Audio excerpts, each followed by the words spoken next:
Welcome back to the channel, back to 2d6 Dungeon, and we're here on level 5, the Infernal. 2d6 Dungeon was created by Toby Lancaster. His link is in the description. And we are using Tailspire for the mapping side of things. First things first, we want to correct the mistake I made last game with the soaked. So here we go. We're supposed to be counting tick marks on the soaked here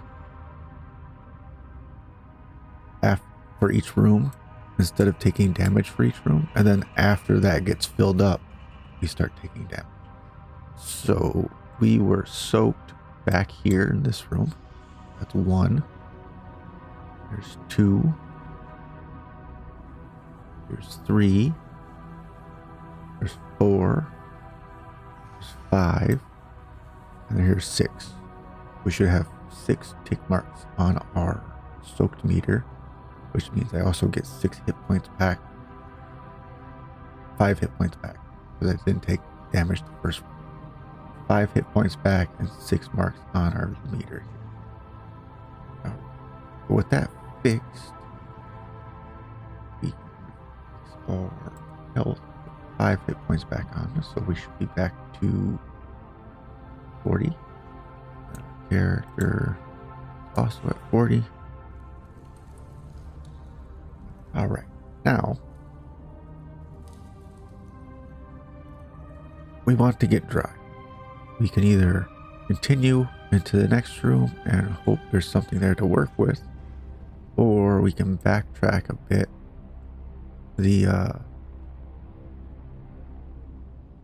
We can come back to this guy and use some of his robes along with maybe some wood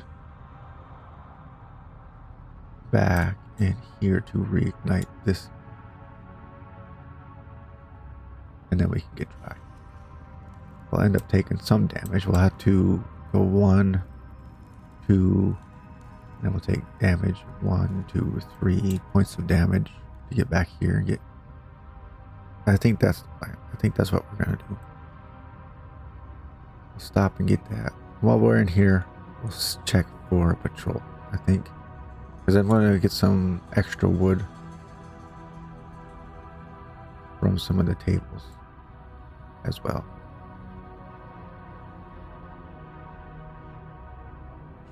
So let's move here.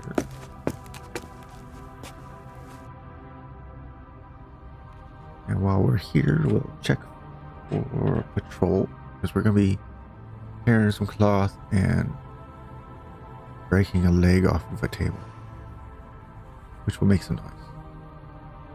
Right, let's see what we got. A 1. Old Fang Pillory. What is a pillory? I guess we'll find out. Let's see. Once Red Guard, the Old Fangs have taken on a role of command as time takes its toll, but they are still as tough as always and formidable opponents, despite being somewhat slower.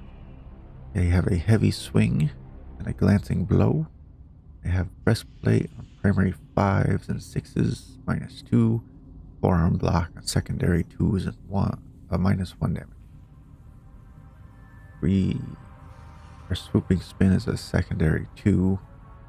That's going to suffer -1, and then both our lunging thrust and heavy slash are affected by the breastplate in primary 5 and primary 6. So really, lunging thrust and swooping spin are going to be doing the same amount of damage potential, and heavy slash is rather weak towards them. We'll shoot for trying to get the lunging thrust or swooping spin mostly. Now we're fully soaked. Now we'll start taking our health damage. If you haven't encountered a mechanic, even if you've read it multiple times before, it's the first time you're actually using it, it's always good to take a look and refresh your memory on how it's supposed to work. rather than play the game for an hour doing it wrong. Start round 1, we stand up from collecting clothing, and we have the figure stepping through the door towards us, ready for fight. Our first swing is that's good. 5-4, which we can use one shift, turn the 4 into a 3, create a lunging thrust. We do have our additional fire damage. We're at +5, -2 for the interrupt, +3 for fire. That's 2 on the dice with +3 fire damage, and then additional +3 after interrupt deduction there, for a total of 8. Bringing him 16 health. His turn for round 1 here. I'll go ahead. 5-2. He's got 2 shift. He can take the 5 and 2 shift it down to a 3 to make a heavy swing. Our metal bracers has primary 3 to help out with that. So it's just a dice. 3 points of damage. Bringing us to 37 health. Our turn for round 2 with a 2-1. 3 shifts. We can create a swooping spin. 1 shift go from 2 to 3, and 1 shift to go from 1 to 2 to make a swooping spin. 3 plus 3 fire. 8 points of damage. On to Old Fang's turn for round 2. I gotta subtract this damage, huh? That'd be good. 16 minus 8 is 8. And we got... that made it worse. 5-5 for him. And we can turn 1-5 into a 6 to make a glancing blow, which our divine leather breastplate's going to help with. So it's a D3 +1 -4. So 2 -3, so negative. We can't do negative damage, but we can do 0. Top of round 3, our turn. We're going to go ahead and swing at him again. We get a 1-2. That's not good. That's not bad either. We can get another swooping spin off with a 1-2 because we can change the 2 into a 3 with 2 shifts. We have a swooping spin. That's 4, 5, 6, 7, 8, 9 points of damage. And that will finish him off. And that also finishes off our active scroll, because it was only for 1 round or 1 combat. And so we have 95 XP. I will apply that behind the card here. We had 3409. We're adding 95 onto it, bringing us to 3504. We'll be able to see that after I take his card down. He's got a pouch and a potion, it looks like. So let's see what we might find there. All right, here's our pouch table first. We get 2d6 and it's +1. 4, 5. We have, you can't see that. 3, 4 +1 is 5 for the 2d6 +5 silver coins in the pouch.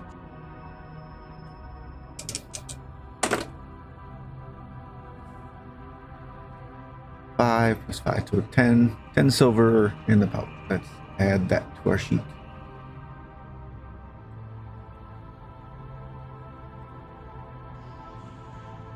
Put that back away, and then get rid of the pouch. We'll add an additional pouch to our inventory too. For potions, we just roll 1d6 and we get a 1 that you can't see. A 1 to adjust that. Potion of extra healing. It is an instant extra healing potion. Let's see, do we even... I don't really want to store it. We actually need health. We need almost everything that it can give us. Let's just see real quick if we even have a spot to put a potion. No, we don't have any spots for potions. We're all filled up. So let's go ahead and just drink this potion now and heal up to full health, which is good because now we're going to take some damage traveling.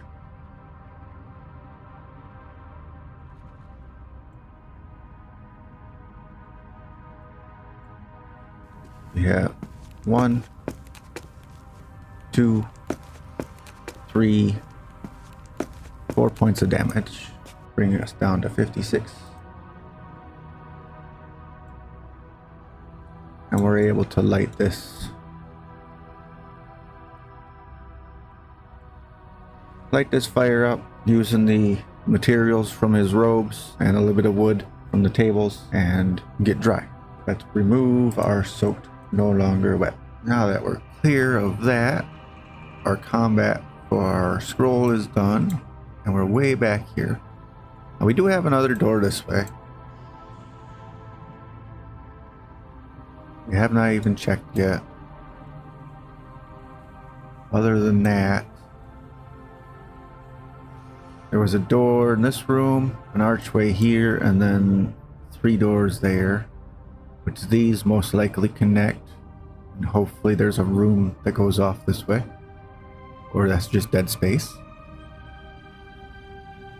And there's an archway here and one there. That's the starting room. We haven't even finished that one yet.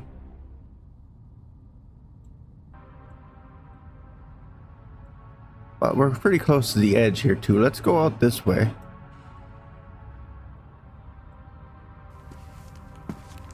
We'll check this wood door, see if it's locked. It is not locked. Open the door up and step inside. Get out of this dark little room. Not that the room we enter into is much better. We went to enter into a bone arcade. This room has been lined with bones. All are set into rock and cannot be removed. The air is warm. More. You spot a bone disc with 3 slots and pick it up. You may apply 3 identical gems. If I do, we roll on the gem combination table. Gems. We have a lot. We have 5 rubies, so we can put 3 identical gems, 3 rubies into this. So let's see what we get. We got 6. What is 6? Now in the slots, they begin to glow, and you're shocked to see them melt, pool, and spill over to splash on the floor. Damn it. We just lost our gems. I don't have a container to put the gem goo in. This room is small, but not real small. We have 3 exits to it though. One this way, this way, and this way. And since I kind of want to head back to town for a minute, we're going to head over to this door and see if it's locked. It is unlocked. It is a reinforced door. Forgot to mention that. But a 1 is unlocked no matter what. And we'll open that door up. Step inside.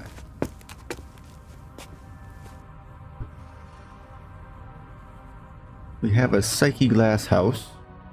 Tailspire doesn't really have a glass dome, so we'll go with it without.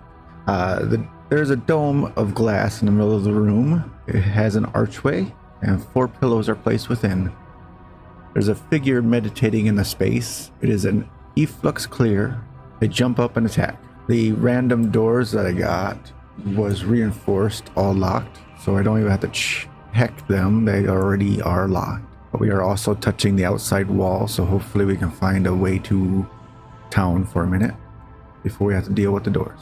When the Efflux Crear are not absorbing themselves in pure psyche energy, they are often employed to probe people's minds for the Infernal Order's Suppression Council.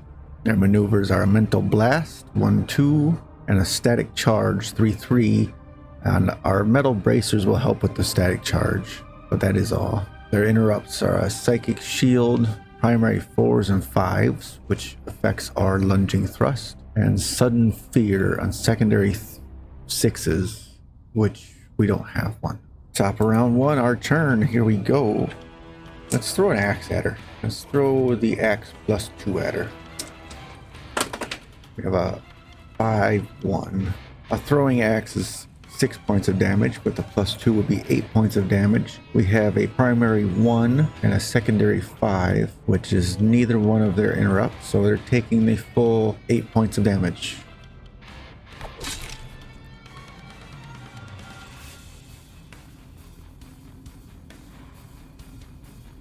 Note it with a star that I threw it, and maybe I'll actually remember to look it up after.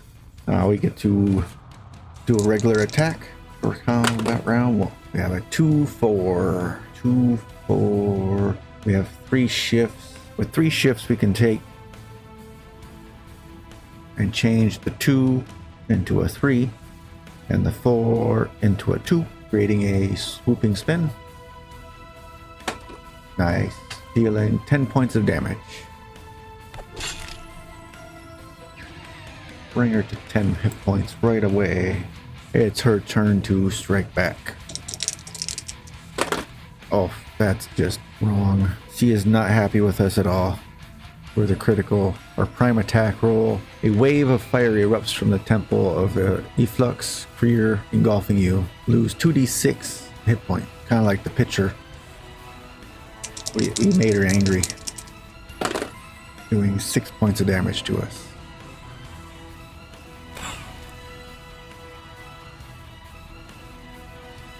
On to round 2 in our turn. We got 2-6 this time around. That's a little more difficult to work with. No, oh, that's a miss. That's our first miss in a while. Normally I can shift them into something, but 2-6 is not shiftable with just 3 shifts. Efflux turn on round 2 here. I have a 4-1. They have 2 shifts. You can't even see the dots. There they are. A 4-1, 2 shifts. That's going to be a miss also. Round 3, our turn here. 6-3. 6-3. We can make a heavy slash with just 1 shift. Switching the 3 to a 4. Now we can make a lunging thrust, which is 1 shift also. Put that 3 back, or yeah, put that back to a 3. We can shift the 6 down to a 5, making a lunging thrust. I mean, they kind of do the same amount because of their interrupt. It's fine. We're doing a d6 plus 3 either way. 5 points of damage. It's Efflux's turn for round 3. 3-5, 2 shifts. We can take that 5 and shift it into a 3 to make a 3-3 static charge, which would be a +3, but our bracers make it only a +1. So d6 +1 here. And it's 6 points of damage to us.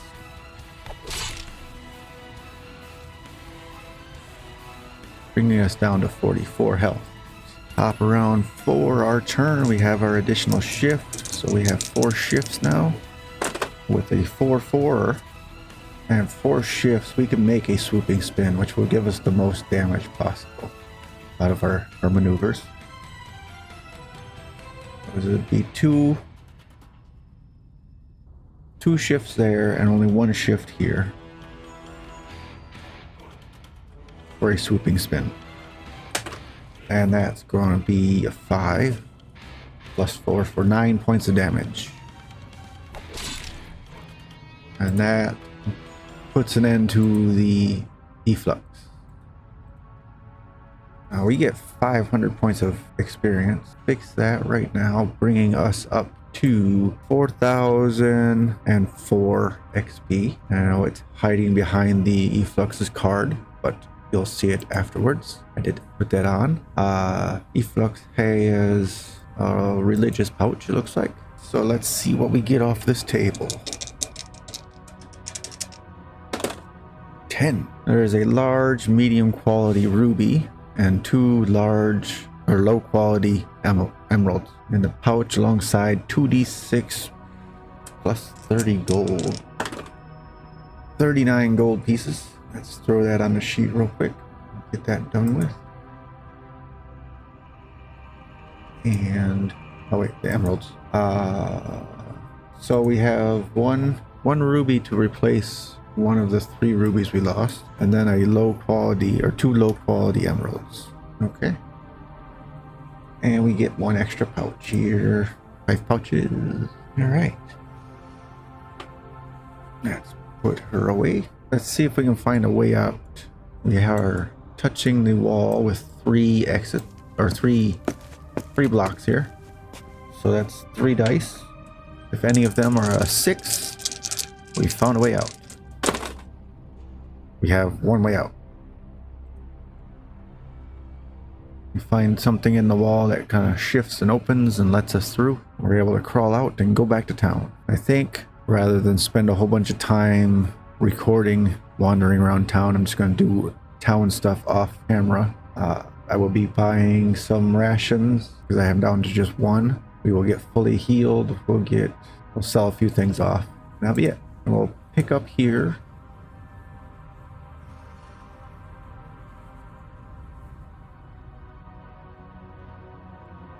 So we'll pick up in this spot after I've done the town shopping and continue from here in the next episode. Thank you for stopping in and hope you enjoyed. Have a good night.